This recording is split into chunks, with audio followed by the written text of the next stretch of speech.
This podcast is brought to you by Import.top, the stories of top companies.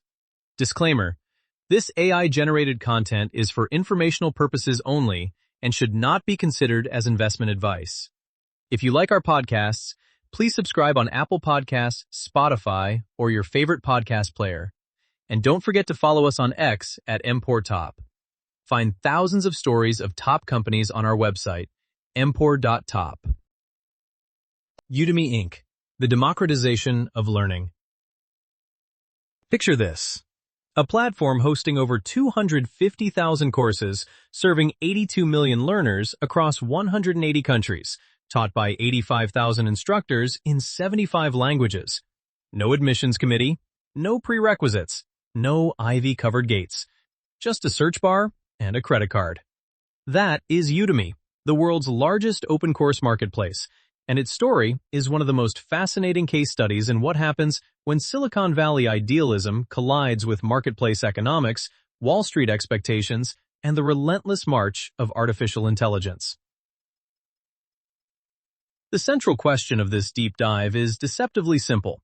How did a Turkish immigrant who grew up in a village with virtually no access to quality education build the world's largest teaching marketplace? And why did taking it public nearly destroy everything?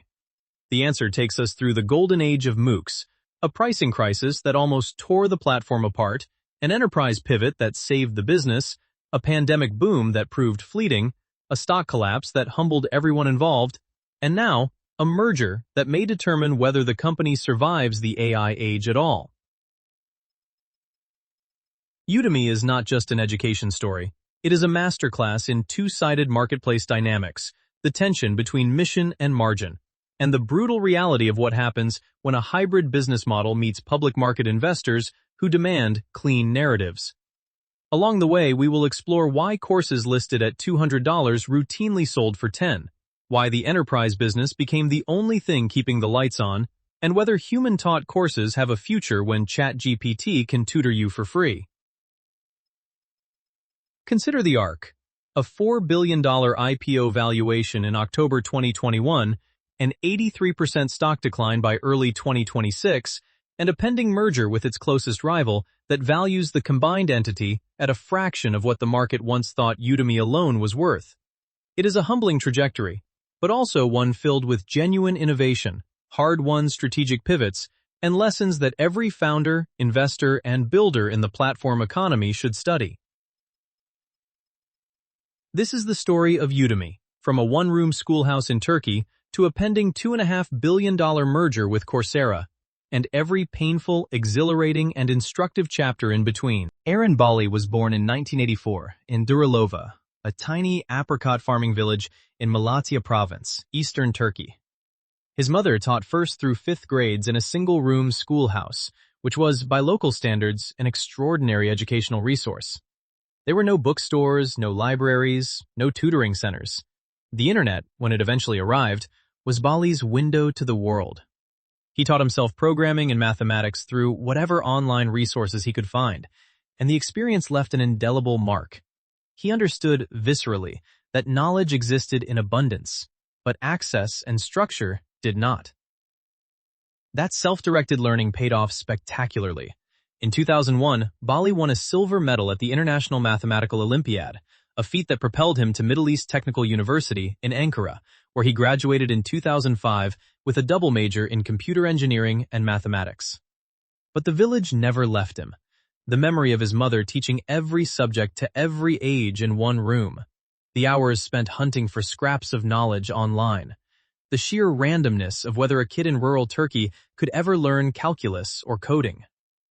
These formed the emotional bedrock of what would become Udemy.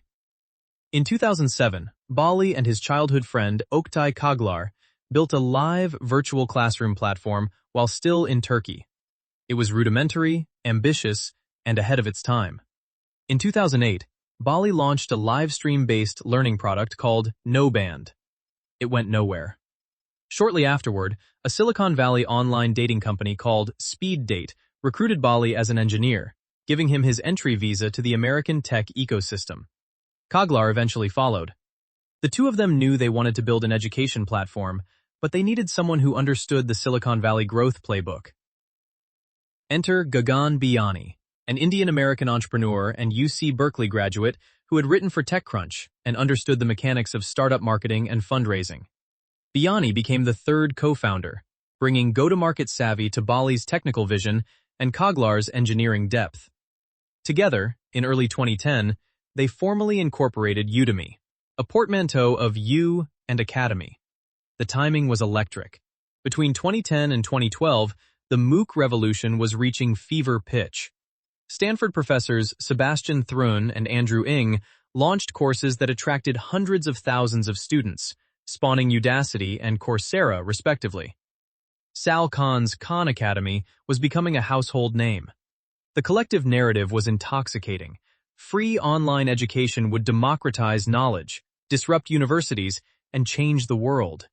Venture capital poured in. Magazine covers were printed. The future of learning was here.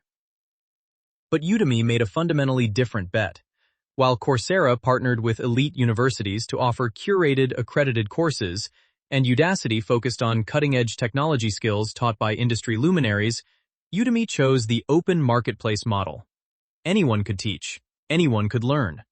The platform would be the plumbing, not the curriculum committee. This was Amazon's third-party marketplace logic applied to education. Let 1,000 instructors bloom, and let the market sort out quality. The distinction mattered enormously. Coursera's model required signing deals with Stanford, Yale, and the University of London. Udacity needed to recruit top-tier instructors one by one. Udemy just needed to open the doors and let people in. The trade-off was obvious. Udemy would have far more content, far more variety, and far less quality control.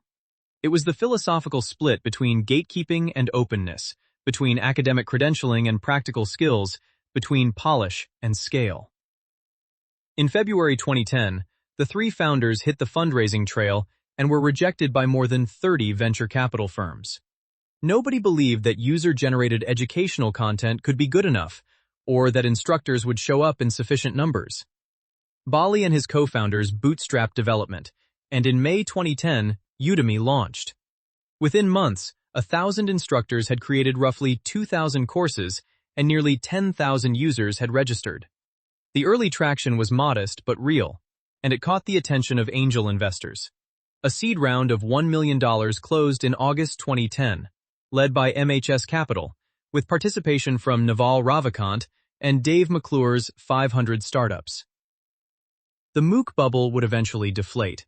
Completion rates for free online courses turned out to hover around 5 to 15%, and universities proved far more resilient than the disruption narrative suggested. The disruption of higher education that venture capitalists and TED speakers had breathlessly predicted turned out to be something far more modest, a supplement to traditional education, not a replacement. But the kernel of Udemy's insights survived. There was massive underserved demand for practical, affordable skill acquisition outside the formal education system. Not everyone wanted a degree. Many people simply wanted to learn Python or Excel or digital marketing quickly and cheaply.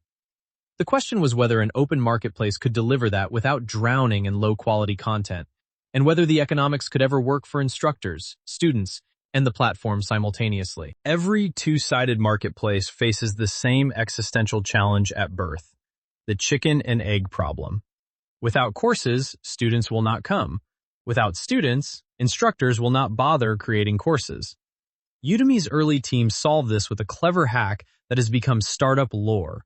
They created a course themselves, a practical, skill-based offering that generated $30,000 in revenue within its first few weeks. This was not about the money. It was proof of concept, a signal flare to potential instructors. There is real demand here and real money to be made. That signal worked. The original revenue share model was generous by platform standards. Instructors kept 70% of revenue on sales driven through Udemy's marketing channels, and even more on sales they drove themselves. For someone with expertise in web development, photography, or Excel, skills that were in enormous demand but underserved by traditional education, Udemy offered a remarkable proposition. Create a course once, upload it, and earn passive income as long as students kept enrolling. No publisher, no university, no gatekeeper. The early course catalog was a reflection of instructor passion more than market research. Programming and web development dominated, but courses on guitar, yoga, personal finance, Photoshop, and public speaking proliferated. The breadth was the point. Udemy was not trying to be a coding bootcamp or a business school. It was trying to be the everything store for learning, and the open marketplace model meant that supply naturally flowed toward whatever topics had demand. But openness came with a cost. Quality was wildly inconsistent. A brilliant course on Python programming might sit alongside a rambling, poorly produced lecture on the same topic. Udemy's early approach to curation was minimal. A rating and review system plus basic content guidelines. And the platform relied heavily on market signals to surface the best courses. This created a winner-take-all dynamic within categories. Once a course accumulated enough positive reviews and enrollments, it became nearly impossible for competitors to displace it, regardless of relative quality. The funding trajectory reflected growing confidence. A $3 million Series A closed in October 2011, led by Lightbank. The fund started by Groupon co-founders Eric Lefkofsky and Brad Keywell. A $12 million Series B followed in December 2012, led by Insight Venture Partners, a relationship that would prove transformative for the company over the next decade. And in May 2014, a $32 million Series C arrived from Norwest Venture Partners, with Insight and MHS Capital participating. The stated goals were broadening content, expanding internationally, and developing new product capabilities. Behind the scenes, the founding team was fracturing. Gagan Biyani, the business-minded co-founder, was fired from Udemy in 2012, an experience he later discussed publicly, describing it as one of the most painful moments of his career. Biyani went on to advise Lyft on growth, founded and shuttered a food delivery startup called Sprig, and eventually launched Maven, a cohort-based learning platform, in 2020. His departure left Bali and Kaglar running a company that was growing fast, but still searching for its identity. By 2013, Udemy crossed 1 million students, a milestone that validated the flywheel thesis. More instructors meant more courses, which meant more topics covered, which attracted more students, which attracted more instructors. The virtuous cycle was spinning. By the end of 2014, the platform had tens of thousands of courses and was expanding into international markets. Aaron Bali stepped down as CEO that year, handing operational leadership to professional management, and would later co-found Carbon Health, a technology-enabled healthcare provider. The flywheel was working, but underneath the impressive growth numbers, a structural problem was forming that would nearly tear the marketplace apart. The very openness that fueled Udemy's content explosion was about to collide with a pricing dynamic that no one had anticipated, turning the platform into something its founders never intended: the internet's most aggressive coupon site for education. Imagine browsing Udemy in 2015. You search for a course on JavaScript.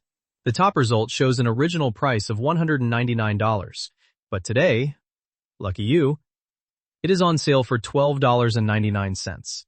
That is a 93% discount. You might feel like you have stumbled onto an incredible deal, but if you waited a week and checked again, the same course would be on sale again, and the week after that, and the week after that. The original price was fiction. The sale was permanent. And this dynamic was not limited to one course. It was the entire platform. If this sounds familiar, it should.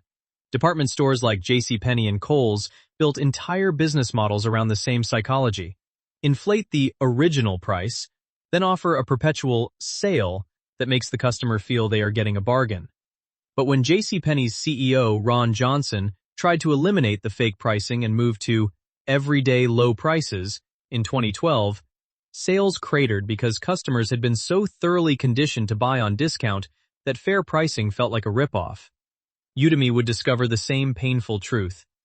How did this happen? The answer lies in the intersection of performance marketing incentives, instructor competition, and platform economics. Udemy discovered early that aggressive discounting was extraordinarily effective at driving customer acquisition. A course priced at $10 to $15 had almost no purchase friction. It was an impulse buy, cheaper than lunch. The conversion rates on promotional emails and paid advertisements were dramatically higher at these price points, and the resulting customer acquisition cost was remarkably low. Instructors, meanwhile, were caught in a prisoner's dilemma. If your competitor's course was perpetually on sale for $10, pricing yours at full price was commercial suicide. So everyone listed high and discounted deep, creating a spiral that trained customers to never, ever pay full price. The platform's promotional machinery, flash sales, limited-time offers, holiday discounts, seasonal promotions, became so relentless that the actual selling price of a typical Udemy course settled into a narrow band between $10 and $15, regardless of what was listed on the course page. The backlash was fierce. Instructors who had built their businesses around Udemy watched their per-unit revenue crater. Some reported income declines of 50% or more as the discounting intensified. The criticism crystallized into a devastating label. Udemy is a coupon site. Blog posts, forum threads, and social media rants proliferated. Prominent instructors publicly denounced the platform for devaluing their work. Some left for competitors like Skillshare or migrated to self-hosted platforms like Teachable and Thinkific, where they could set and control their own prices. The first major trust breach had actually occurred earlier, in 2013, when Udemy unilaterally slashed the instructor revenue share on platform-driven sales from 70% to 50%. Many instructors felt blindsided by the change, which was announced without meaningful consultation. This set the tone for a relationship that would remain contentious for years. The platform controlled pricing, promotions, and discovery, while instructors supplied the content and bore the reputational cost when their courses appeared cheap or disposable. Udemy attempted multiple fixes. In 2016, the company implemented a dramatic pricing policy overhaul that required all courses to be priced between $20 and $50, effectively banning the extreme gap between fictional list prices and perpetual sale prices. The intent was sound: restore pricing integrity and rebuild trust. The execution was a disaster. Instructors who had built marketing funnels around the high-list, low-sale model saw their strategies destroyed overnight. Instructors who had always charged fair prices were capped at $50, unable to charge premium rates for premium content. Nobody was happy. The pricing practices eventually caught up with Udemy legally. A class action lawsuit alleged deceptive pricing. Specifically, that Udemy used false reference pricing by advertising fictional original prices and running perpetual sales. In August 2023, a court granted final approval of a $4 million settlement covering purchases made between August 2017 and April 2023. But here is the counterintuitive insight that the Udemy is a coupon site critics missed. The discounting actually worked as a business strategy, even if it was terrible for brand perception and instructor morale. By keeping prices radically low, Udemy achieved massive customer acquisition at minimal cost. The platform crossed 10 million students by 2016, and the rate of growth was accelerating. The average customer might only pay $10 per course, but the volume was staggering, and the customer acquisition cost was a fraction of what competitors spent. The real business model was not about selling premium education.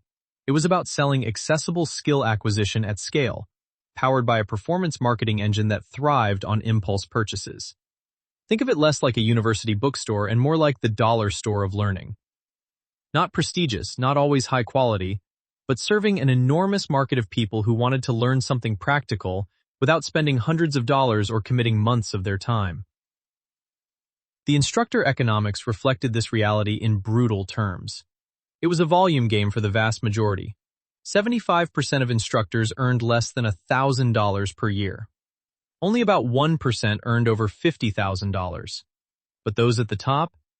Instructors like Rob Percival in web development, who reportedly earned over $2 million in total, demonstrated that the platform could create extraordinary outcomes for the few who cracked the code of content creation, marketing, and topic selection. The distribution was a textbook power law, and Udemy's marketplace amplified it mercilessly. For investors thinking about Udemy's consumer business today, this period established the DNA that still defines it. A high-volume, low-price marketplace where customer loyalty is weak, brand perception is mixed, and the economics work only at massive scale. The discounting crisis was not an aberration. It was the natural outcome of Udemy's marketplace design. The company would eventually find a much more attractive business in enterprise, but the consumer segment's identity was forged in these chaotic years, and has proven remarkably difficult to reshape. In 2016, when Yvonne Chen joined Udemy as VP of Marketing for its fledgling corporate training arm, the entire business unit consisted of 10 people. Product, engineering, sales, and marketing combined. The consumer marketplace was generating the vast majority of revenue.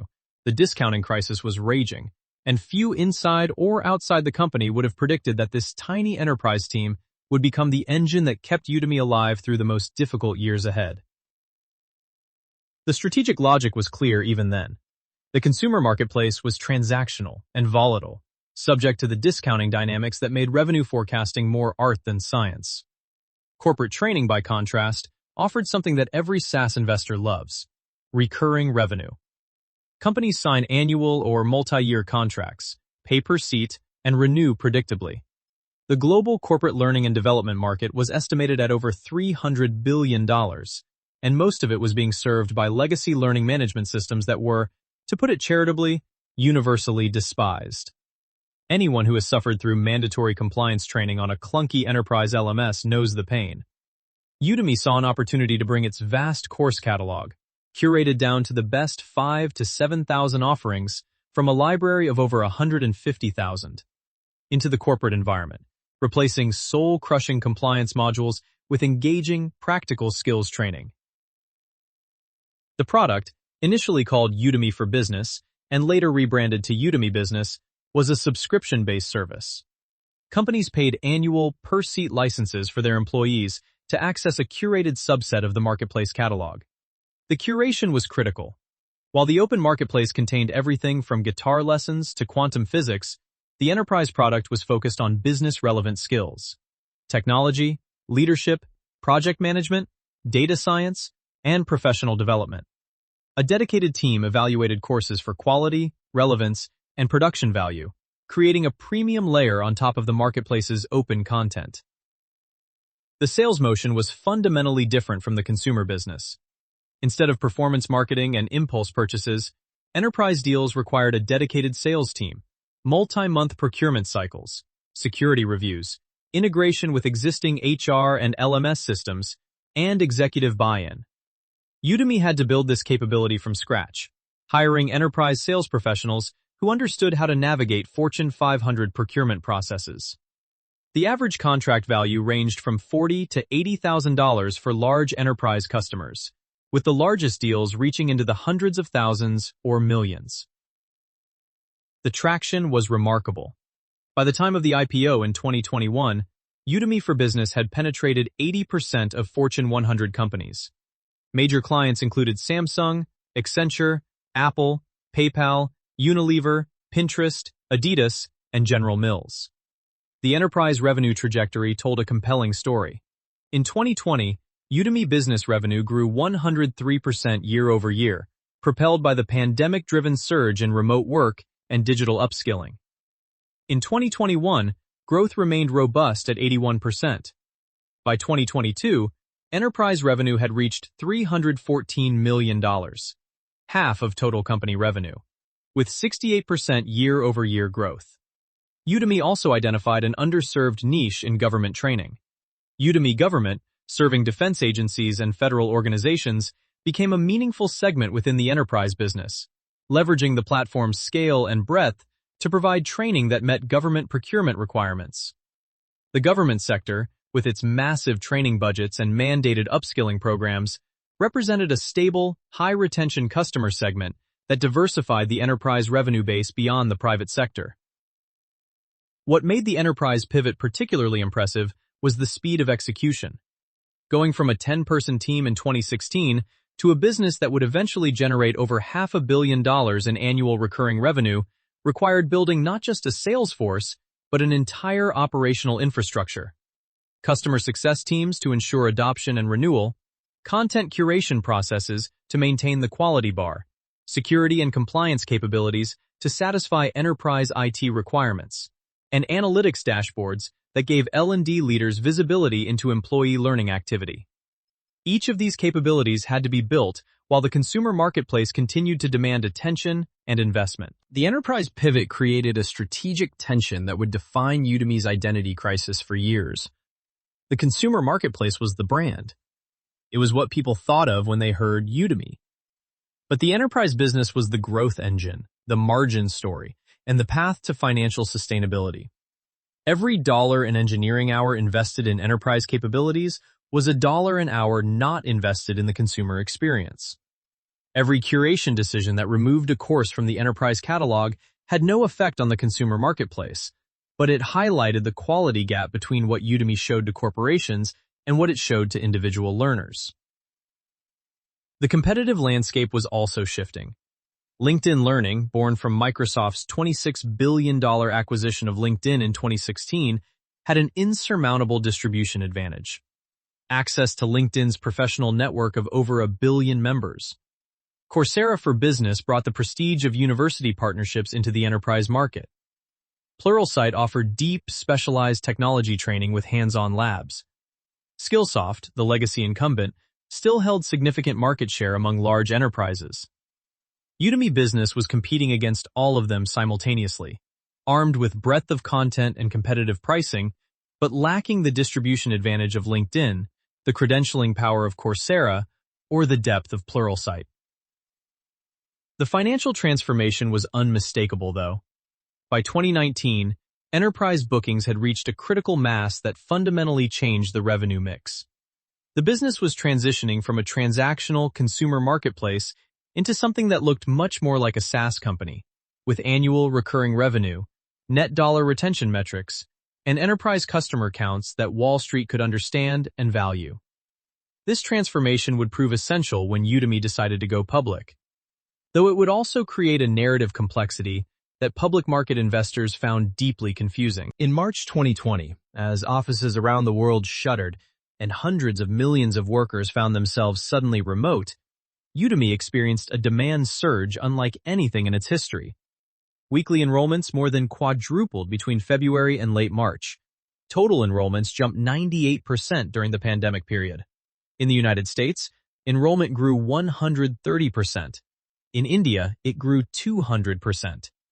In Italy, where lockdowns were among the earliest and most severe, enrollment surged 320%. Spain saw 280% growth. The entire world was suddenly learning online, and Udemy's vast catalog of practical, affordable courses was perfectly positioned to capture the wave. The supply side responded in kind. The course catalog expanded from roughly 130,000 courses in 2019 to 183,000 in 2020. A 60% increase in a single year, as newly homebound professionals, academics, and hobbyists flooded the platform with content. Total revenue reached approximately $400 million, with consumer revenue growing 45% and the enterprise business more than doubling. The enterprise acceleration was particularly significant. Chief learning officers at large organizations suddenly needed to train entire workforces remotely, and legacy LMS systems were not built for the scale or speed required. Udemy Business became the fastest path to standing up a remote training infrastructure. A pre-built catalog of thousands of courses, accessible from any browser, with analytics dashboards that let HR teams track engagement. Companies that might have taken 6 months to evaluate and procure a learning platform were making decisions in weeks. The crisis compressed enterprise sales cycles and created a once-in-a-generation tailwind for digital learning adoption.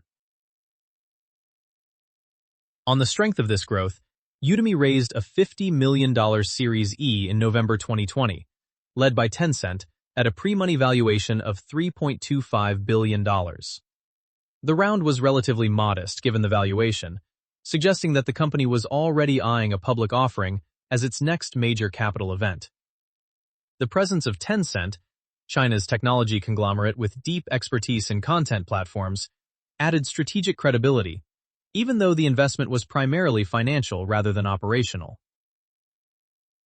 By late 2021, the IPO window was wide open.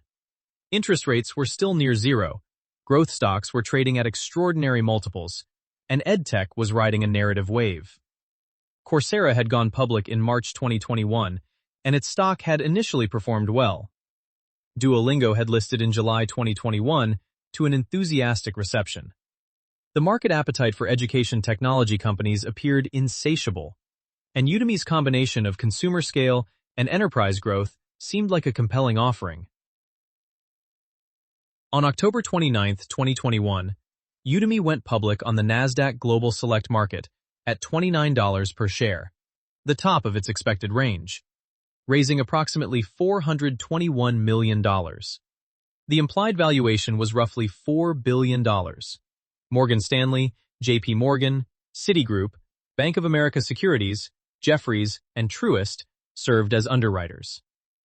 It should have been a triumphant moment for a company founded by a Turkish village kid who had been rejected by 30 venture capitalists. Instead, the stock dropped on its first day of trading, closing at $27.50, a 5% decline that foreshadowed the pain to come. The all-time high closing price of $31.10, reached less than 3 weeks later on November 18th, would stand as the peak that Udemy shareholders would spend years trying to reclaim and never would. The S-1 filing revealed the fundamental tensions that Wall Street would struggle to reconcile. The company was growing fast, but was not profitable. Sales and marketing expenses consumed a disproportionate share of revenue.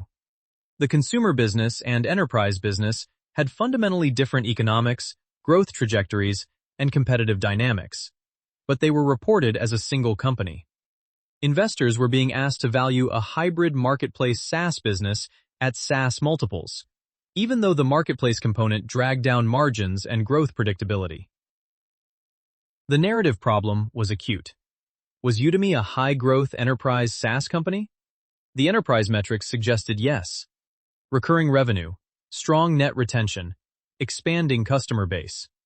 Was it a consumer marketplace? Also yes. Tens of millions of users, massive course catalog, global reach. But investors want clean stories, and Udemy's story was anything but clean. The consumer business was built on aggressive discounting, had modest repeat purchase rates, and competed against free alternatives. The enterprise business was genuinely promising, but still relatively small and facing formidable competitors. Putting them together created a narrative that was neither fish nor fowl. Too complex for growth investors, too unprofitable for value investors, and too confusing for generalists. The fourth inflection point had arrived. Public market scrutiny would force a strategic clarity that private markets never demanded, and the results would be painful. The chart tells the story with merciless efficiency. From that all-time high of $31.10 in November 2021, Udemy's stock entered a decline that would eventually wipe out more than 85% of its value. By late 2022, shares were trading below $8. By 2024, the stock had fallen to the $4 to $6 range, representing a market capitalization of roughly $700 million to $1 billion, a fraction of the $4 billion IPO valuation. For investors who bought at the IPO price of $29, the loss was devastating. What went wrong was not one thing, but a convergence of forces. The macro environment shifted violently against growth stocks as the Federal Reserve began raising interest rates in 2022.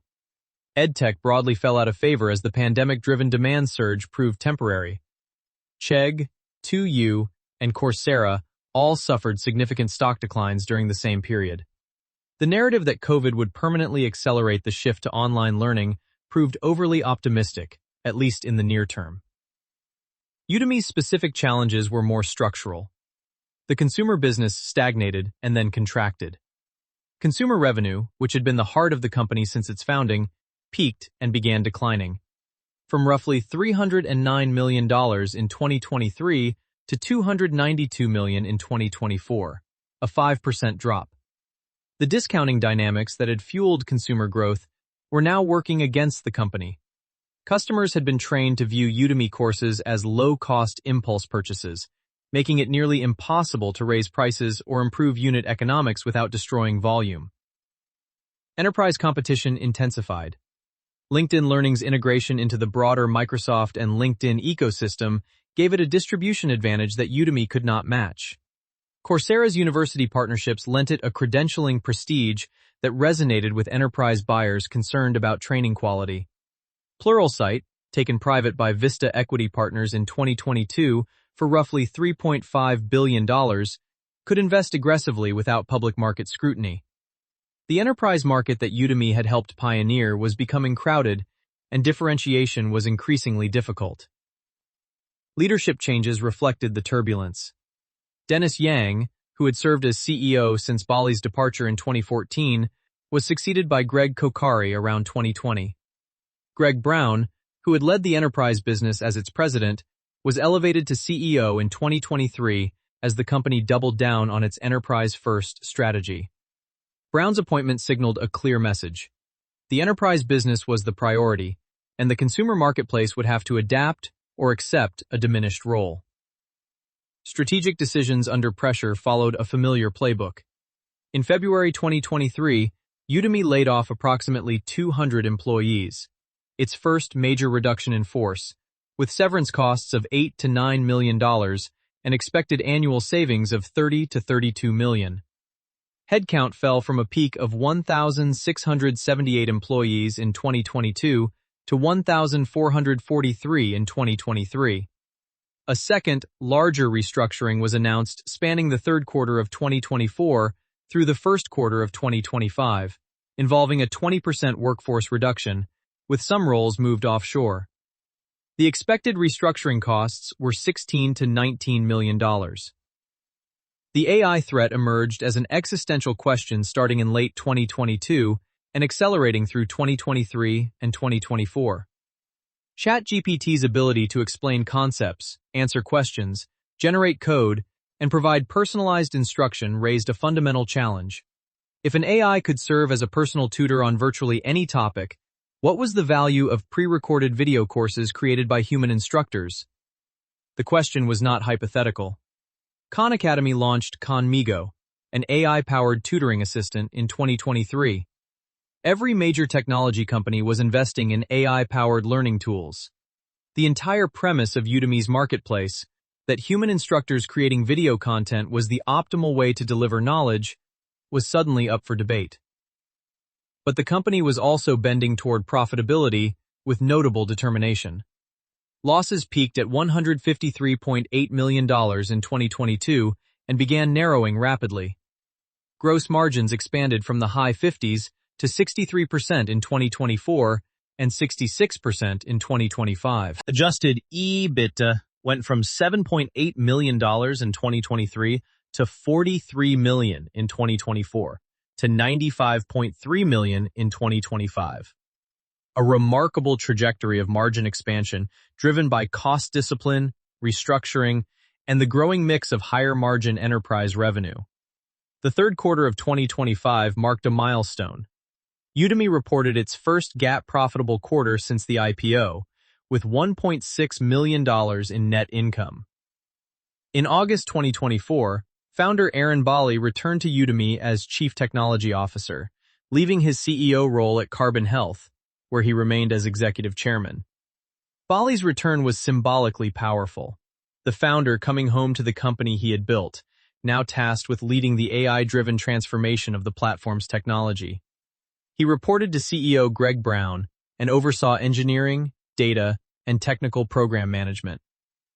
In March 2025, Hugo Sarrazin was appointed CEO, succeeding Greg Brown. Sarrazin brought a distinctive pedigree.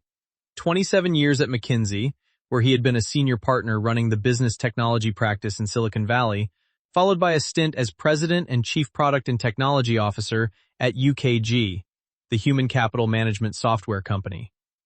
His appointment signaled that the board wanted someone who could drive the enterprise transformation while navigating the AI disruption with the strategic sophistication of a seasoned operator.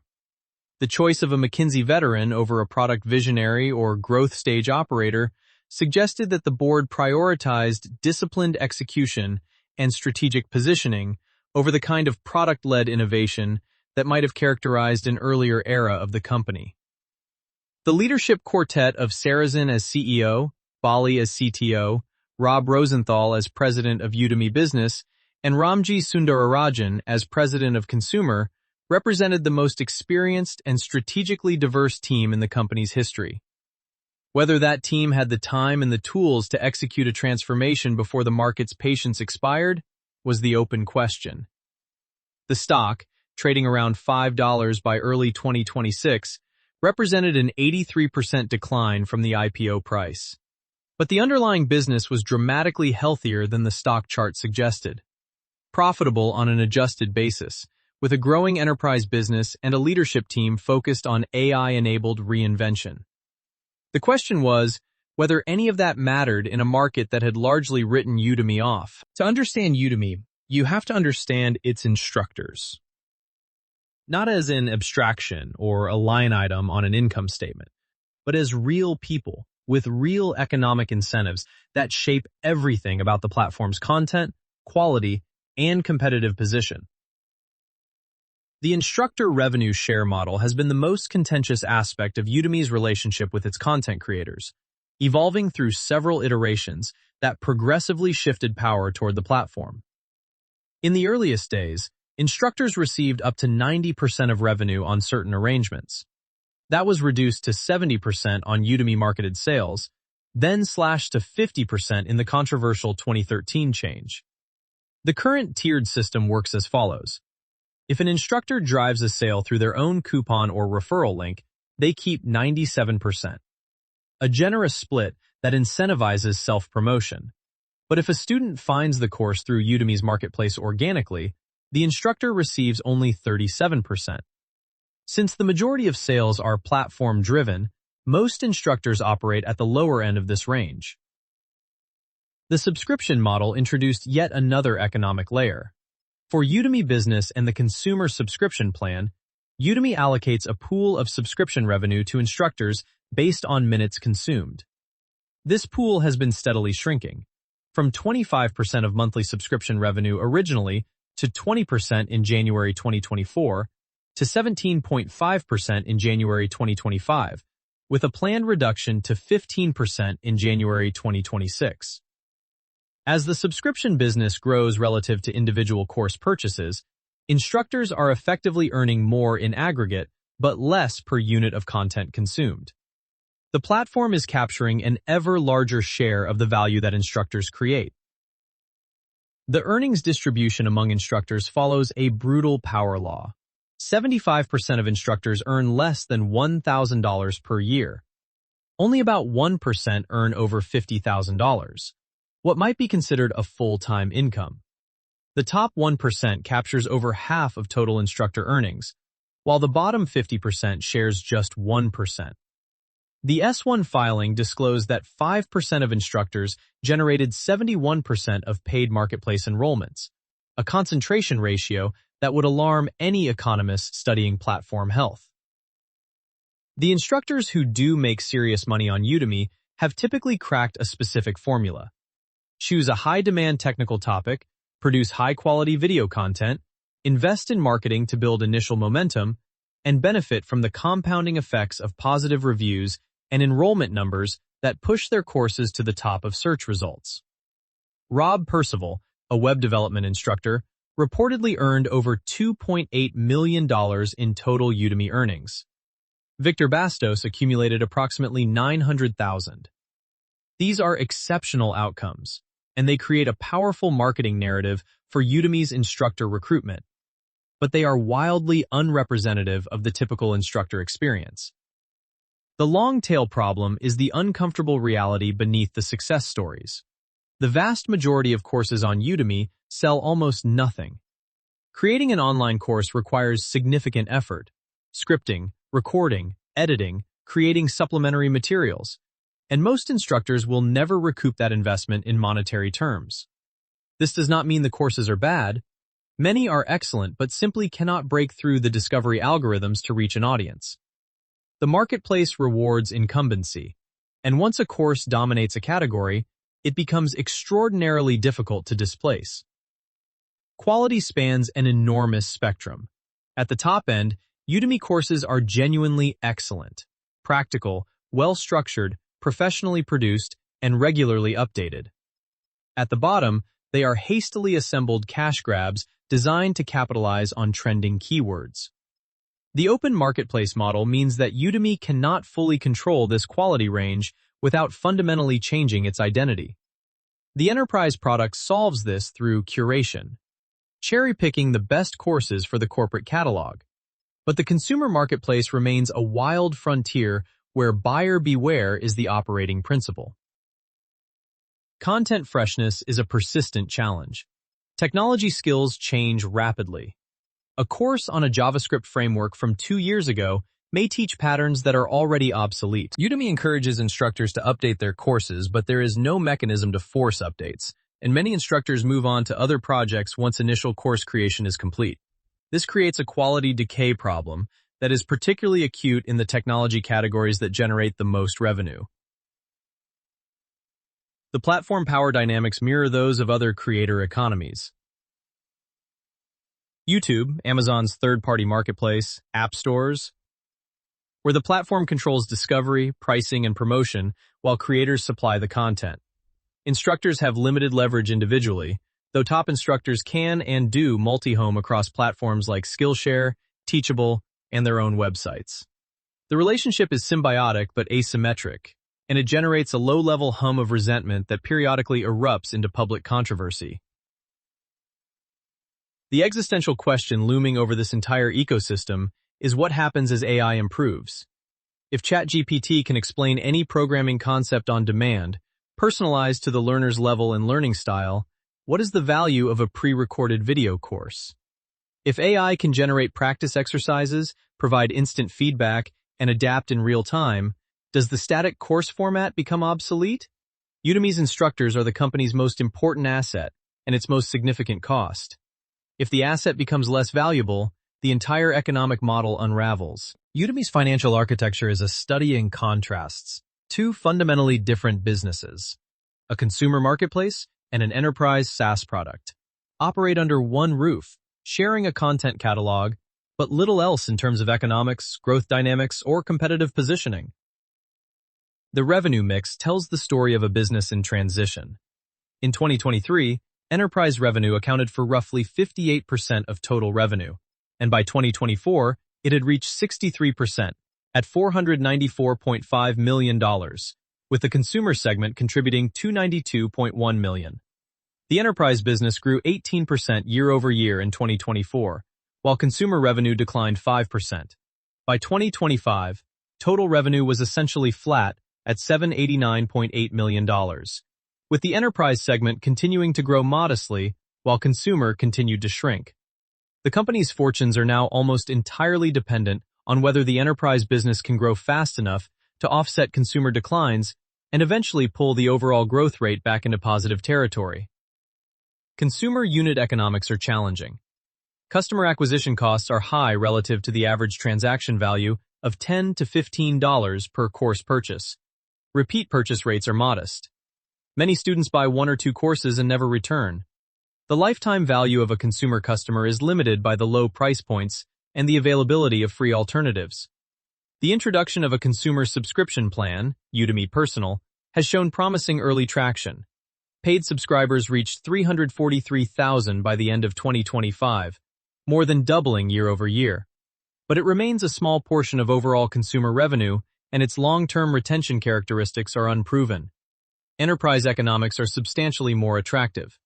The average contract value for large enterprise customers ranges from $40,000 to $80,000, with the largest deals reaching 6 or 7 figures. Annual recurring revenue from the enterprise business reached approximately $520 million by mid-2025. Net dollar retention, the measure of how much existing enterprise customers spend year-over-year, has ranged from 93 to 95% overall, and 97 to 99% for large enterprise customers. These are respectable but not exceptional SaaS metrics. World-class enterprise software companies typically achieve net retention above 120%, meaning their existing customers spend significantly more each year. Udemy's retention rate suggests that customers are generally staying, but not dramatically expanding their usage. A good but not great signal that limits the compound growth potential of the enterprise base. Gross margins have been improving steadily, from the high 50s historically to 63% in 2024 and 66% in 2025. This is lower than pure SaaS companies, which typically operate at 75 to 85% gross margins, because Udemy must share revenue with instructors. The instructor revenue share is effectively a cost of goods sold that scales with revenue, creating a structural ceiling on gross margins that pure software companies do not face. Think of it like a restaurant that has to pay for ingredients. No matter how efficiently you run the kitchen, the cost of the food is always there. The operating leverage question is whether Udemy can reach 20% or higher operating margins as it scales. The trajectory is encouraging. Adjusted EBITDA margins expanded from roughly 1% in 2023 to 5.5% in 2024 to 12% in 2025.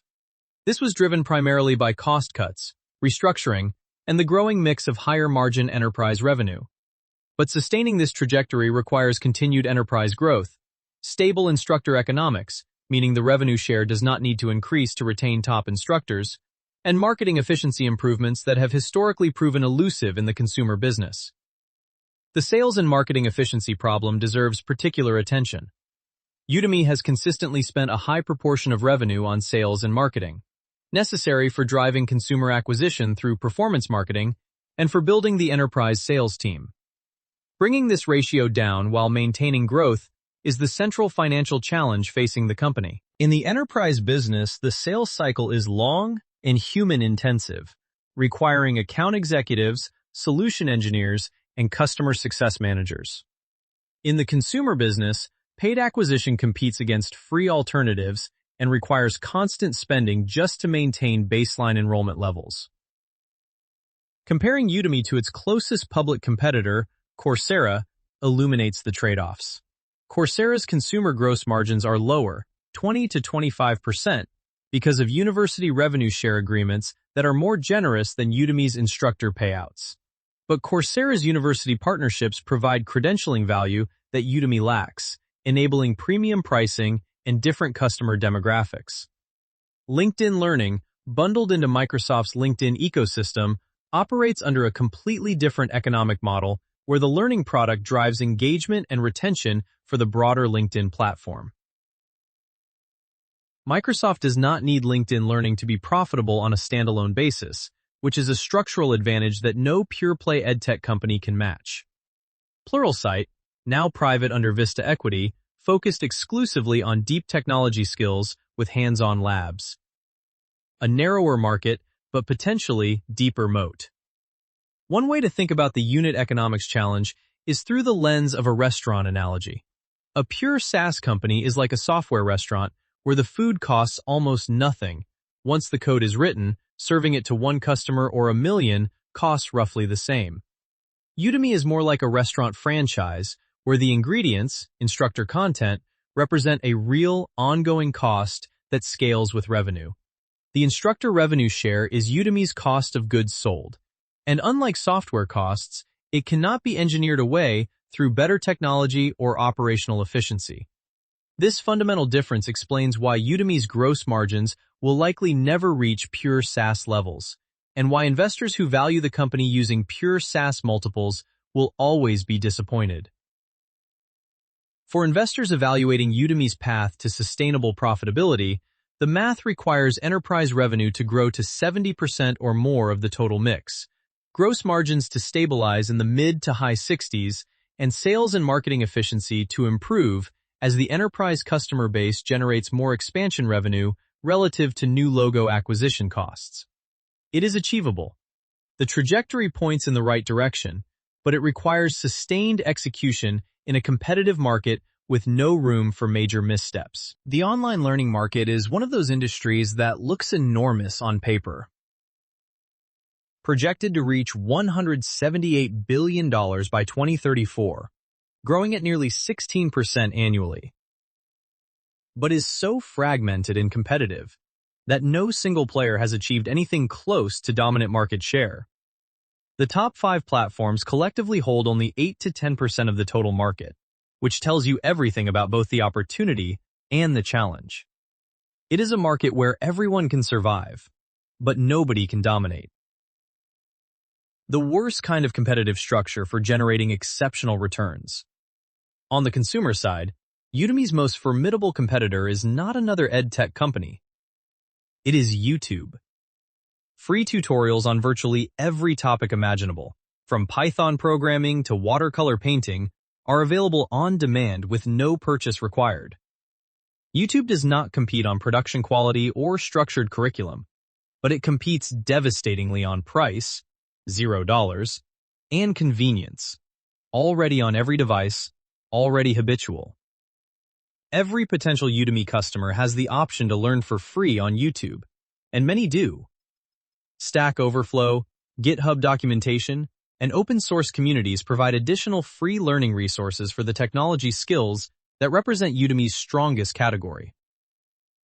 Among paid competitors, Skillshare operates a subscription model focused primarily on creative skills: design, illustration, photography, writing.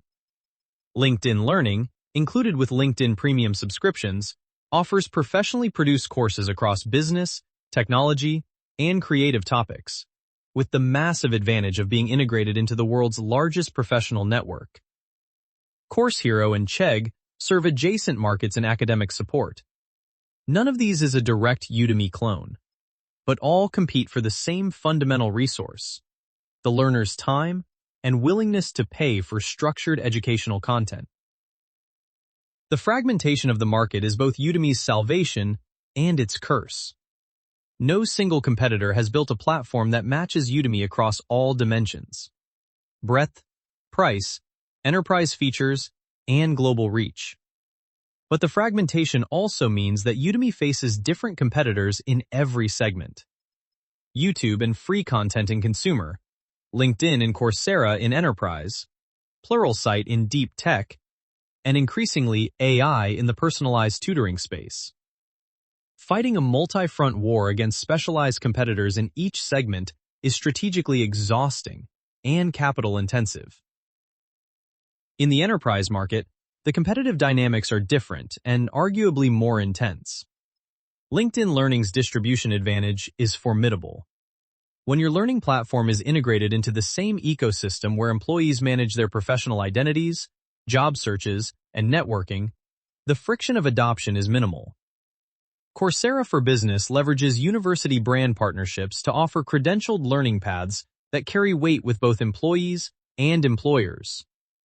Pluralsight, now privately held, offers the deepest technology skills training with hands-on coding environments and skill assessments. Go1, an Australian aggregator, compiles content from multiple providers, including Udemy itself, positioning as the Spotify of learning, with the broadest content library. And legacy vendors like Skillsoft, Cornerstone On Demand, and SAP SuccessFactors still hold significant enterprise market share through existing contracts and integrations. Udemy's positioning in this crowded landscape is skills marketplace for practical learning. It is not competing on credentials, that is Coursera's territory, entertainment value, that is YouTube and Skillshare, or deep technology specialization, that is Pluralsight. Udemy's value proposition is breadth, accessibility, and affordability. More courses on more topics in more languages at lower prices than anyone else. This is a legitimate competitive position, particularly in emerging markets where Udemy is often the most affordable option for quality skills training. The platform is notably strong in India, Latin America, and Southeast Asia, where the combination of massive demand for upskilling and price sensitivity aligns perfectly with Udemy's offering. Language and localization represent both a strength and a limitation. Udemy offers courses in over 75 languages, but English language content still dominates in terms of quality, depth, and instructor investment. The long tail of non-English courses is thinner and less consistently maintained, creating a quality gap that limits the platform's competitiveness in markets where English is not widely spoken. The emerging threat that hovers over the entire landscape is AI-powered learning. ChatGPT, Claude, Gemini, and their successors can already explain concepts, answer questions, generate practice problems, and adapt explanations to individual learning styles. Capabilities that overlap significantly with what Udemy courses provide. Khan Academy's Khanmigo demonstrated that AI tutoring could be effective and engaging at scale. If AI tutors continue to improve, and there is every reason to believe they will, the value proposition of pre-recorded video courses from human instructors could erode significantly. This threat applies to all online learning platforms, but Udemy is particularly vulnerable because its marketplace model relies on the assumption that human-created course content is the primary unit of value. The content freshness challenge compounds this vulnerability.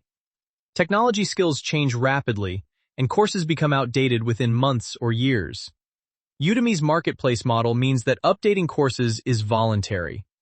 The platform cannot force instructors to refresh content, and many courses in the catalog are stale. An AI tutor, by contrast, can draw on the latest documentation, research, and best practices in real time, never going out of date. This is not a hypothetical advantage. It is a structural one that grows more significant with each passing year. Why has Udemy not been disrupted yet? 2 reasons. First, the marketplace liquidity. 250,000 courses across virtually every topic creates a breadth of coverage that no single competitor has replicated. Second, the instructor network of 85,000 content creators represents a supply-side moat that takes years to build. But neither of these advantages is permanent. AI could generate personalized courses at scale, rendering the instructor network less essential. And if AI-native learning platforms deliver better outcomes at lower cost, marketplace liquidity becomes irrelevant. Like having the world's largest VHS catalog after Netflix arrived. Any rigorous assessment of Udemy's competitive position requires looking beyond individual competitors to the structural forces that shape the industry's profitability and sustainability. Threat of new entrants. Moderate-high. The technology required to build an online course platform is commoditized. Open-source learning management systems, cloud hosting, video streaming infrastructure, and payment processing are all available as off-the-shelf components. A competent engineering team could build a functional Udemy competitor in months. What is hard, genuinely hard, is building two-sided marketplace liquidity.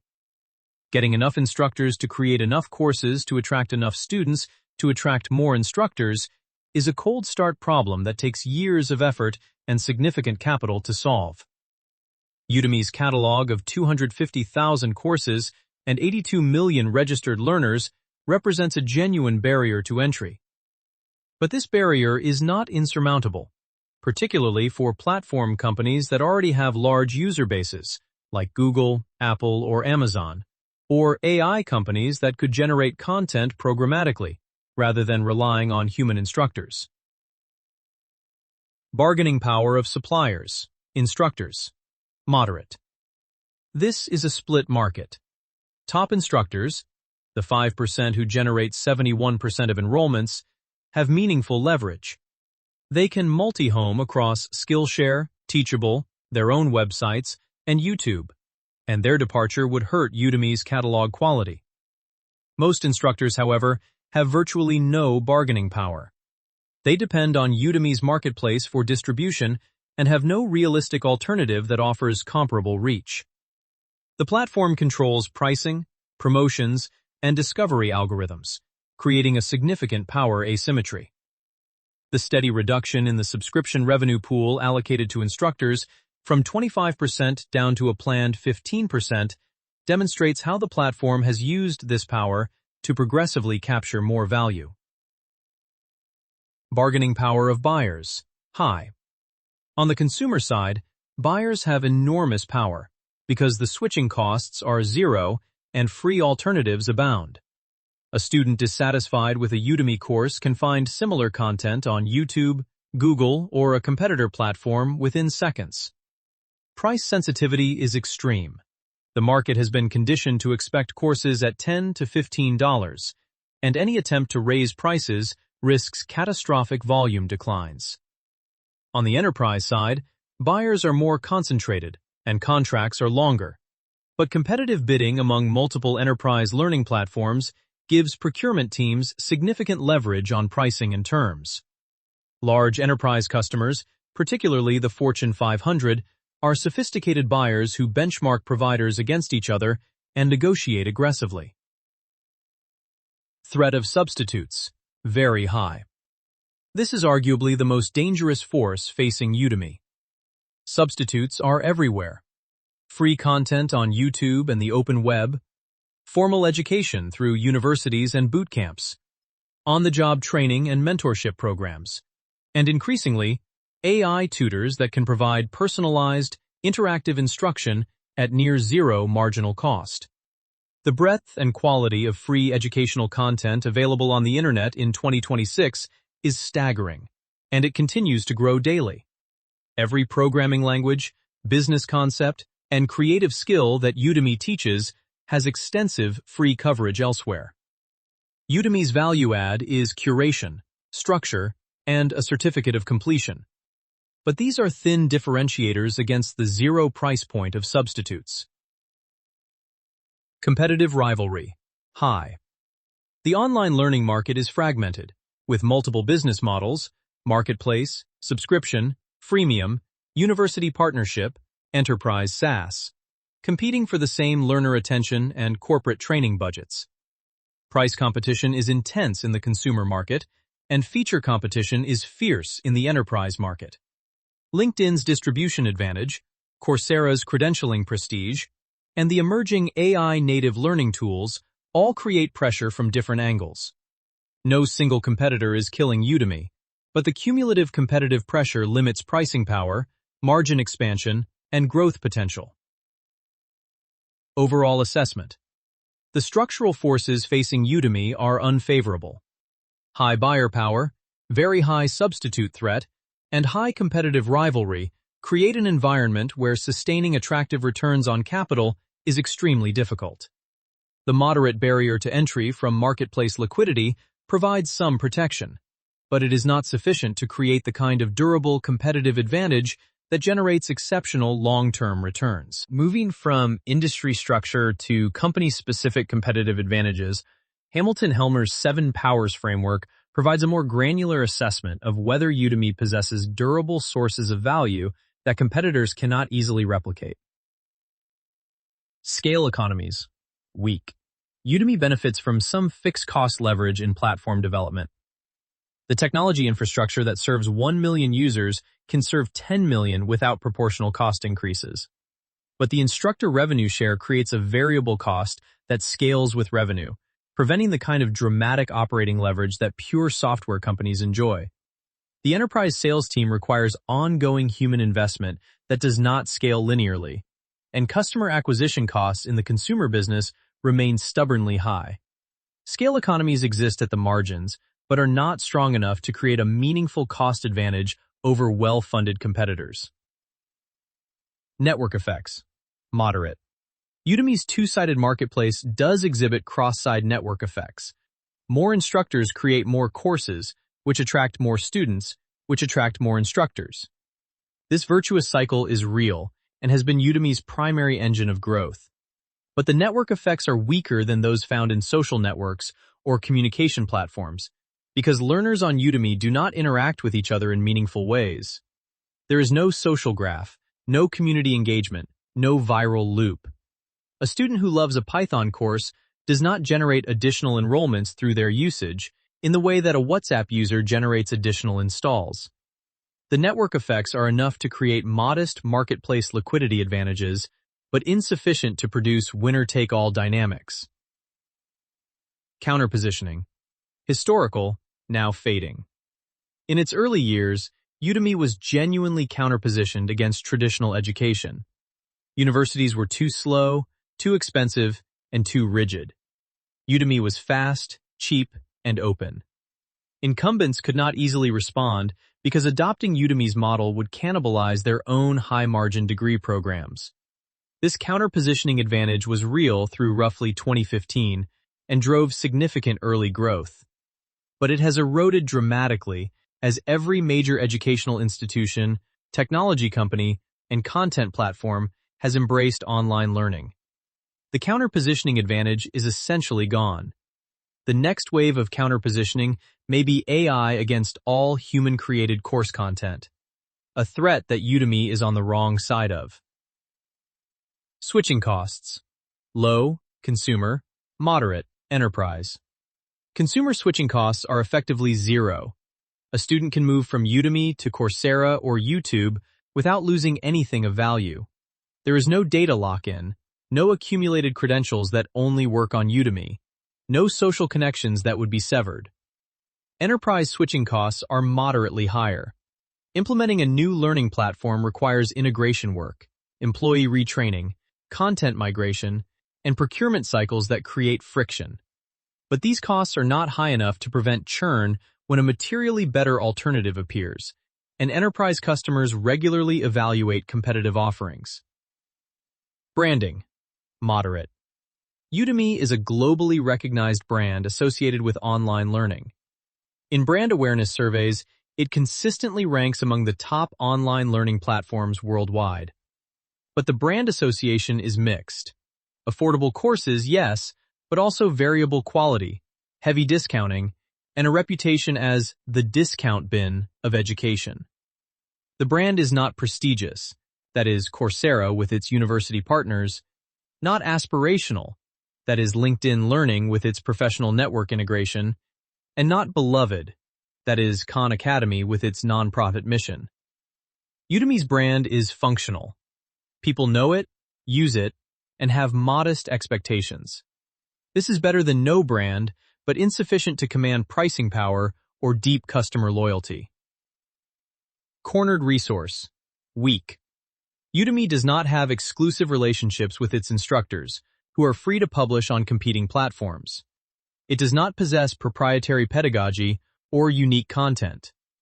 Its technology platform, while mature, is replicable.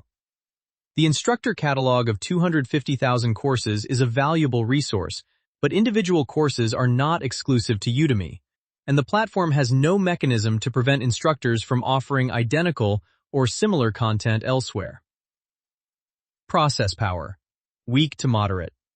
Udemy has developed operational expertise in running a large-scale educational marketplace, managing instructor relationships, curating enterprise content, operating discovery and recommendation algorithms, and handling global payment processing in dozens of currencies. These processes are competent, but not uniquely valuable. Nothing in Udemy's operational playbook represents the kind of deeply embedded, organizationally complex process advantage that, say, Toyota's production system or TSMC's manufacturing processes represent. Overall power assessment. Udemy possesses moderate to weak competitive power across all 7 dimensions. Its strongest asset is the marketplace network effect, but even this is insufficient to create a durable moat.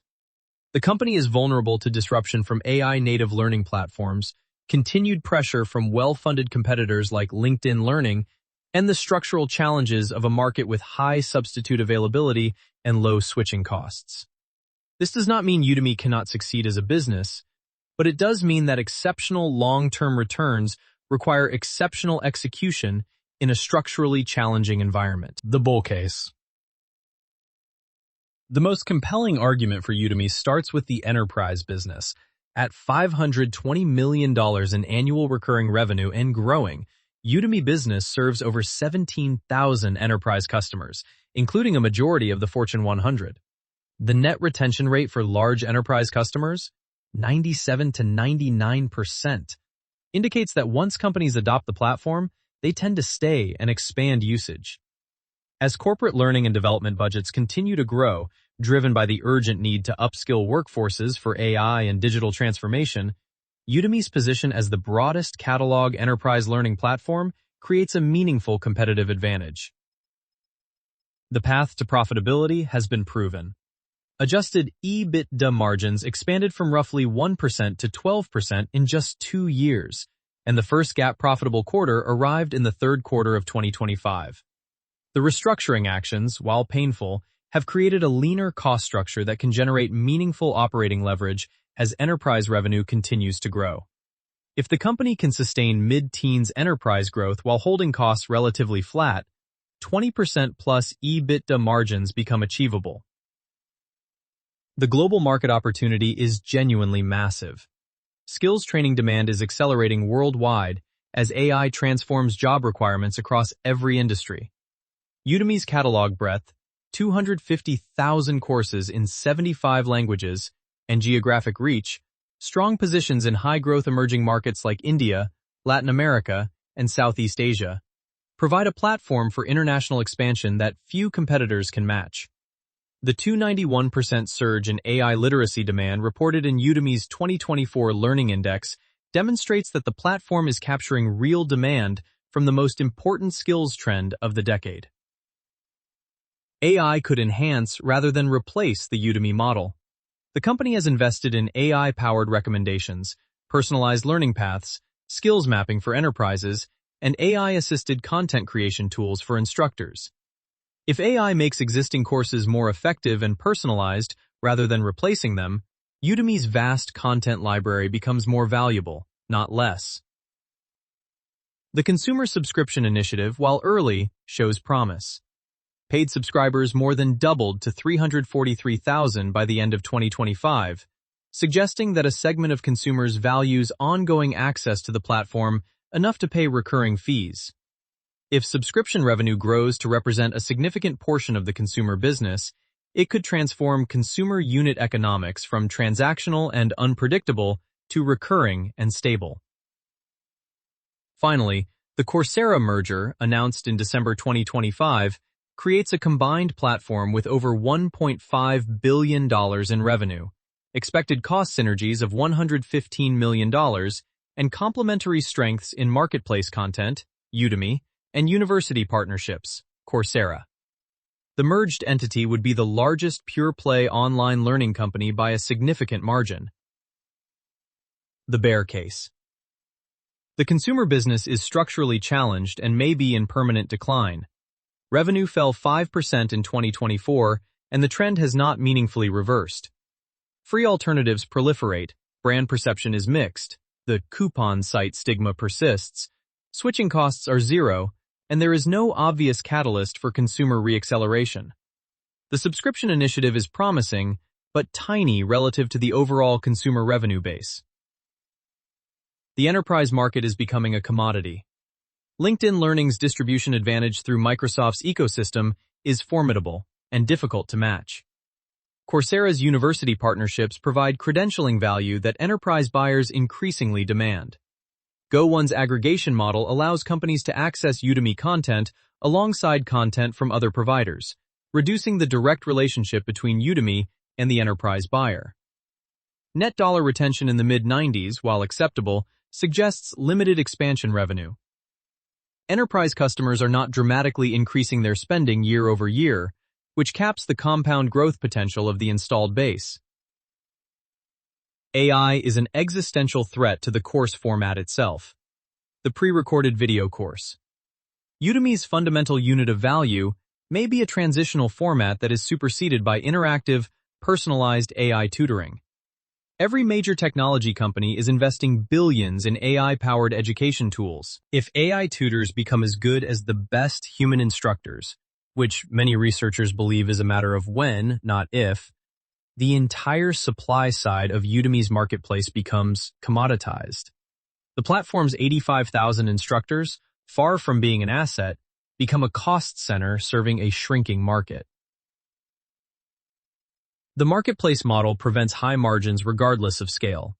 Instructor revenue share is a structural cost that pure SaaS companies do not bear.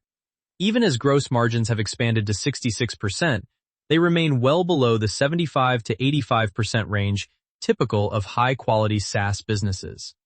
This margin gap limits the company's ability to invest in R&D, sales, and marketing relative to better capitalized competitors, creating a perpetual resource disadvantage. No strong moat exists. As the 7 Powers analysis demonstrated, Udemy's competitive advantages are moderate to weak across every dimension. The brand is not premium, switching costs are low, network effects are modest, and there are no cornered resources. In an industry with very high substitute threat and intense competitive rivalry, the absence of durable competitive advantages means that Udemy's current position is inherently fragile. management execution in public markets has been disappointing. From a $4 billion IPO valuation to a roughly $700 million market cap represents an 83% destruction of value. While macro conditions and the broader edtech sell-off contributed, the company's inability to articulate a clear, compelling narrative to Wall Street, neither pure SaaS nor pure marketplace, has been a persistent handicap. Key metrics to watch. For investors tracking Udemy's ongoing performance, 3 KPIs matter most. First, enterprise annual recurring revenue growth rate, which measures whether the company's most important business is gaining or losing momentum. Anything below 10% growth would signal serious competitive pressure. Second, enterprise net dollar retention, particularly among large customers, which reveals whether existing clients are finding enough value to expand their usage. Third, adjusted EBITDA margin trajectory, which shows whether the path to sustainable profitability is real or an artifact of one-time cost cuts that eventually have to be reinvested. The question that hangs over Udemy, and indeed over the entire online learning industry, is whether pre-recorded courses created by human instructors represent a durable educational format or a transitional technology that will be displaced by AI-native learning experiences. It is the right question, and the honest answer is that nobody knows yet. The case for AI disruption is straightforward. Large language models can already explain complex concepts clearly, adapt to individual learning styles, answer follow-up questions in real time, generate practice exercises tailored to specific skill gaps, and provide feedback on student work. These capabilities overlap substantially with what a recorded video course provides, and AI does it interactively and on demand, rather than in a fixed, linear format.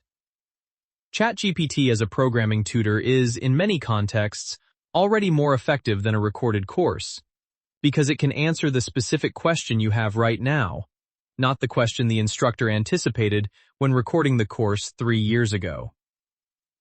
Udemy's AI strategy has been responsive and reasonably well conceived, though time will tell whether it is sufficient.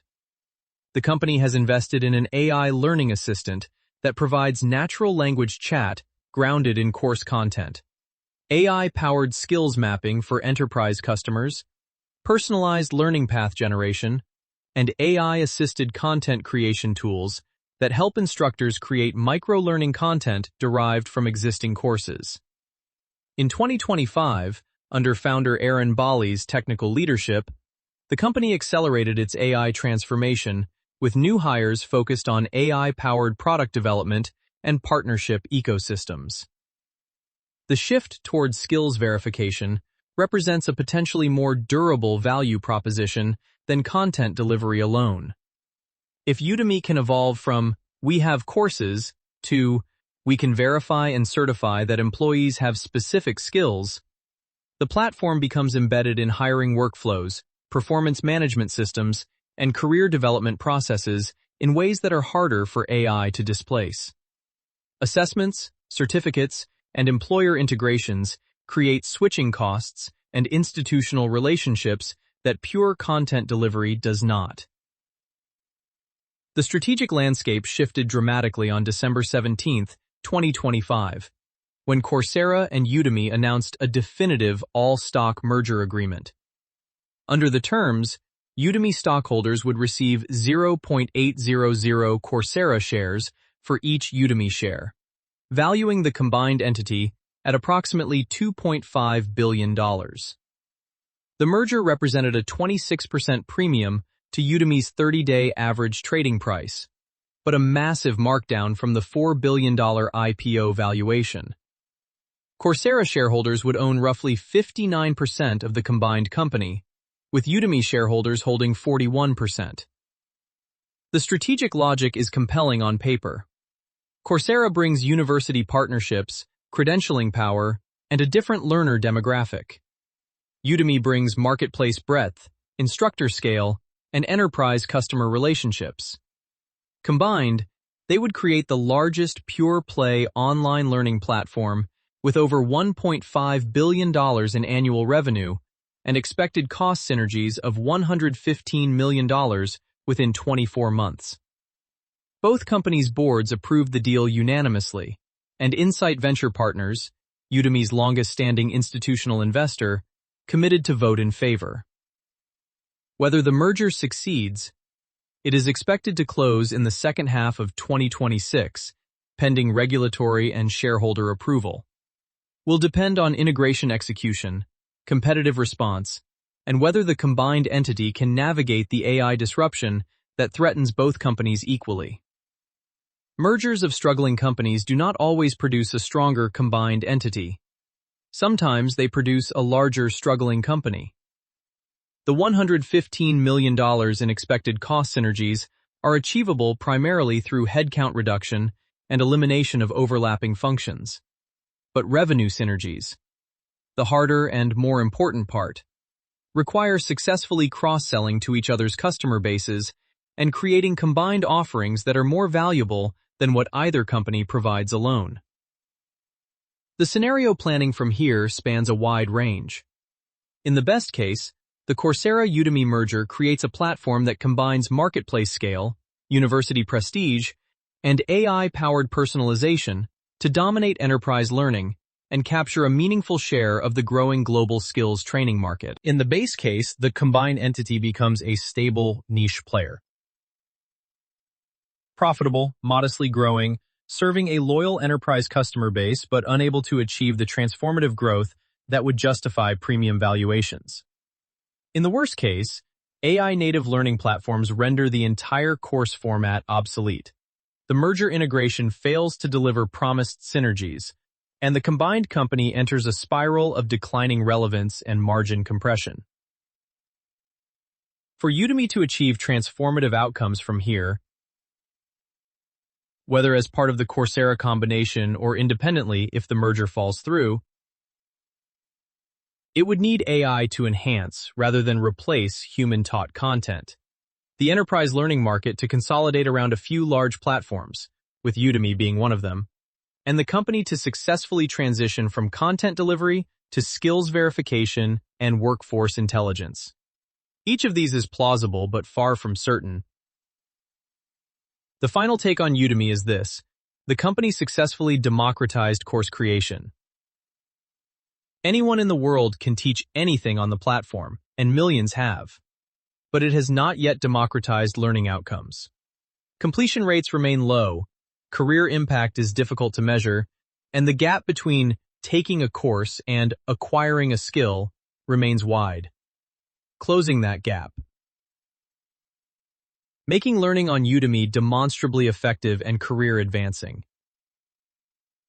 is the frontier that determines whether the platform thrives or becomes a relic of the pre-AI educational landscape. Udemy's journey from a Turkish village kid's dream to a publicly traded company and pending merger offers a rich set of lessons for founders building marketplace businesses, navigating enterprise pivots, and surviving public markets. Marketplace dynamics are about liquidity, but quality determines longevity. Udemy's open marketplace model was brilliant for solving the cold start problem. It generated an enormous catalog of content faster than any curated approach could have. But the quality trade-offs that came with openness created brand damage that persists to this day. The lesson is not that openness is wrong. It is that liquidity gets you to product market fit, but quality determines whether you stay there. Founders building marketplaces should plan from day one for how they will manage quality at scale, not as an afterthought, but as a core platform capability. Discounting can be a growth strategy, but it defines your brand permanently. Udemy's aggressive discounting drove massive customer acquisition at low cost. From a pure growth perspective, it worked spectacularly. The platform reached tens of millions of users faster than any competitor. But the discounting also permanently defined Udemy's brand as cheap, trained customers to never pay full price, and created an instructor ecosystem dependent on volume rather than quality. Once a brand is associated with deep discounts, recovering pricing power is extraordinarily difficult. Founders should be intentional about pricing strategy from the beginning. understanding that short-term growth tactics can create long-term brand constraints that are nearly impossible to reverse. When consumer TAM shows limits, enterprise can save you, but it requires different DNA. Udemy's enterprise pivot was the most consequential strategic decision in the company's history. It transformed a volatile, low-margin consumer marketplace into a growing, higher-margin SaaS business with predictable recurring revenue. But the pivot required building entirely new capabilities: enterprise sales, implementation, customer success, content curation. That had nothing to do with the skills that built the consumer marketplace. Founders contemplating B2B pivots should understand that it is not just a new channel, but a fundamentally different business that requires different people, processes, and culture. Only go public when your story is clear and your business model is proven. Udemy went public during a euphoric market window, riding the tailwinds of COVID-driven demand and peak edtech valuations. But its hybrid marketplace SaaS model was too complex for public market investors to value cleanly, and the post-IPO narrative became a persistent headwind. The 83% stock decline was not solely Udemy's fault. Macro conditions and sector rotation played a role. But the inability to tell a simple, compelling story made the stock particularly vulnerable to selling pressure. The contrast with Duolingo is instructive. Duolingo also went public in 2021, but its business model was legible in a single sentence: a freemium language learning app with a subscription upgrade. Investors understood it immediately, and the stock has dramatically outperformed Udemy despite operating in the same broad edtech category. Simplicity of narrative matters in public markets, and founders should resist the temptation of favorable market windows if their business model is not yet legible to public market investors. Mission and margin must eventually align. Democratizing education is a powerful mission, and it attracted idealistic instructors, passionate employees, and sympathetic media coverage. But missions do not pay the bills.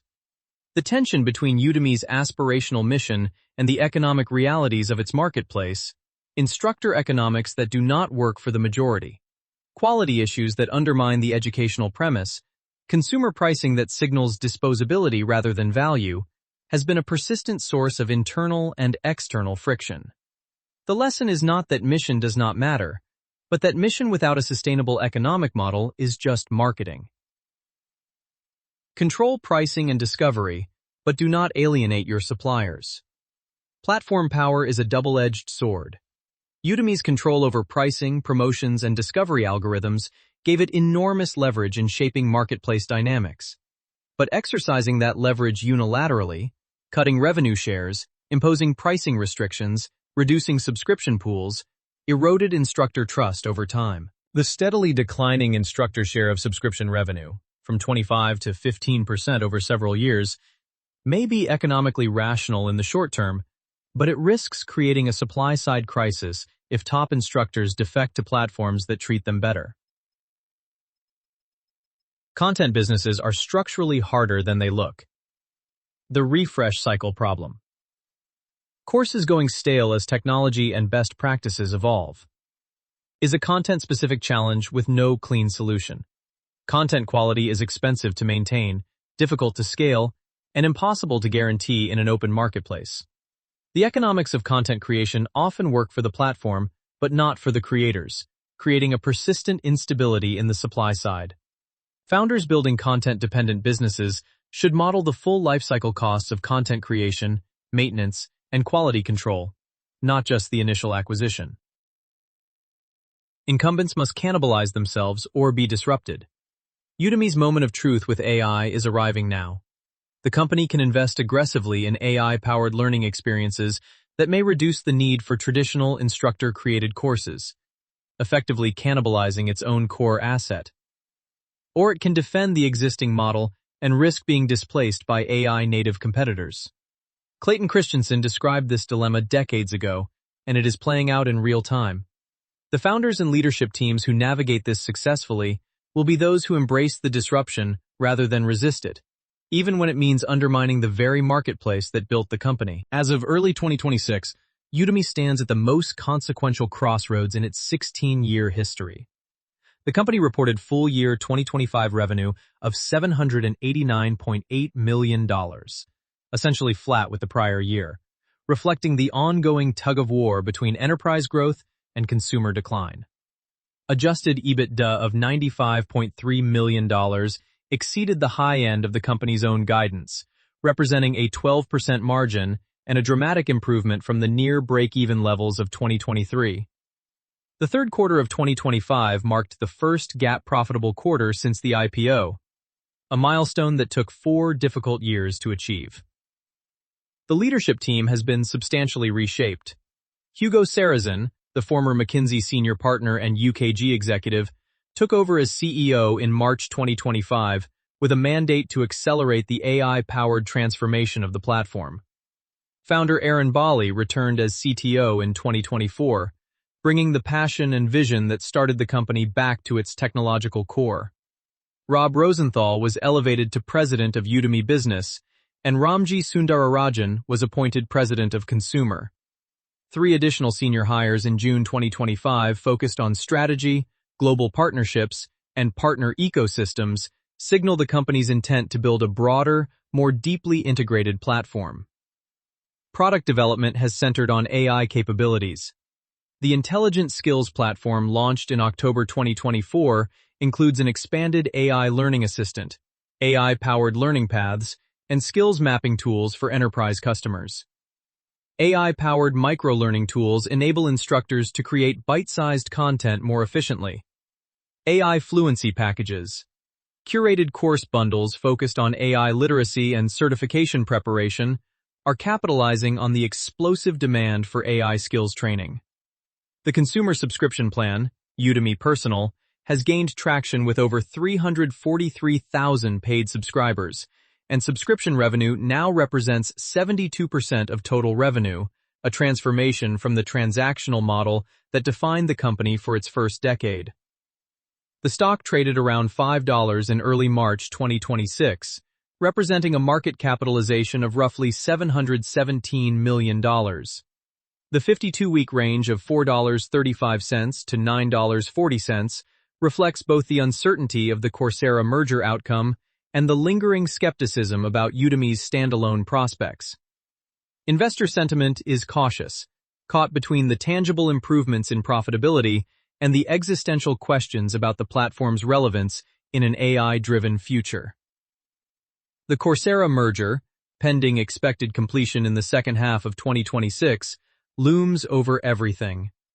If approved by regulators and shareholders, it will create the world's largest pure-play online learning company, a combination of marketplace breadth and university prestige that could redefine the competitive landscape.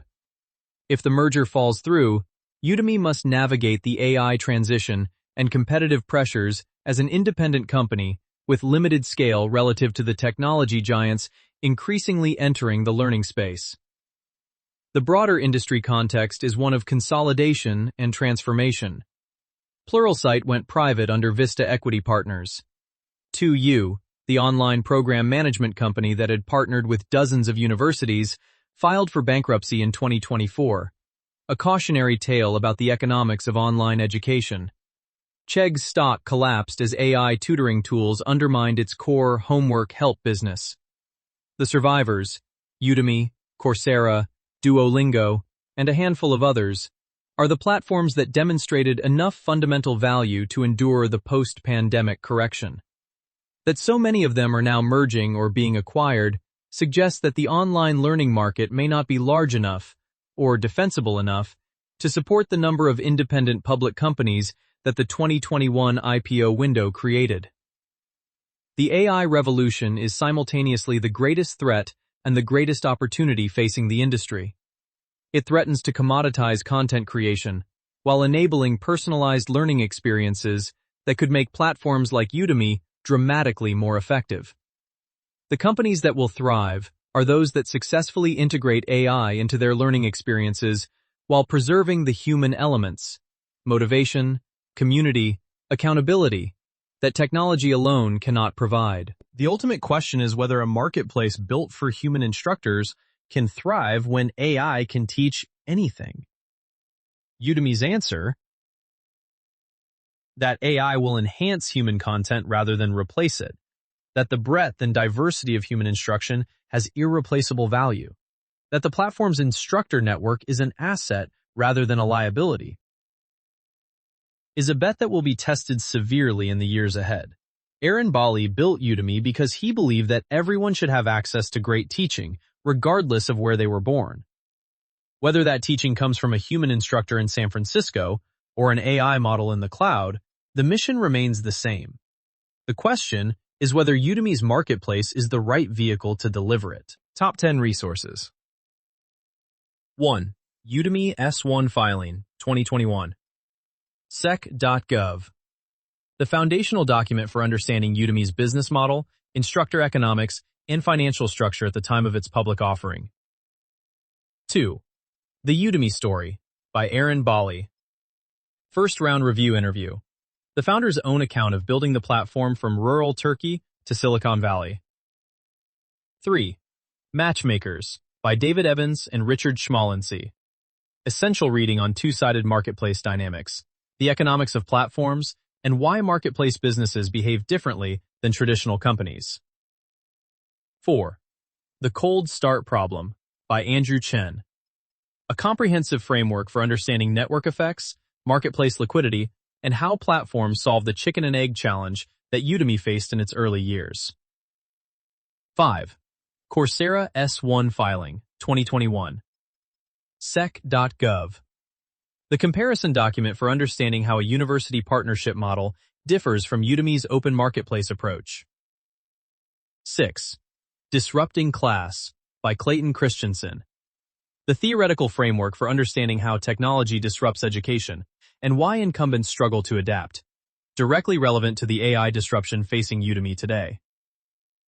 7. Udemy Investor Relations, ir.udemy.com. Quarterly earnings releases, investor presentations, and the Coursera merger proxy materials provide the most current financial and strategic information. 8. The Unicorn Within, by Linda Yates. A study of corporate innovation and enterprise pivots that illuminates the strategic transformation Udemy undertook in shifting from consumer marketplace to enterprise SaaS. 9. EdSurge and Class Central reporting on Udemy. Ongoing industry coverage that provides the most detailed, independent analysis of Udemy's instructor economics, content quality dynamics, and competitive positioning. 10. Benedict Evans' essays on AI and education. Forward-looking analysis of how artificial intelligence will reshape content platforms, learning experiences, and the economics of education. The forces that will determine Udemy's future. This podcast is brought to you by Empor.top, the stories of top companies.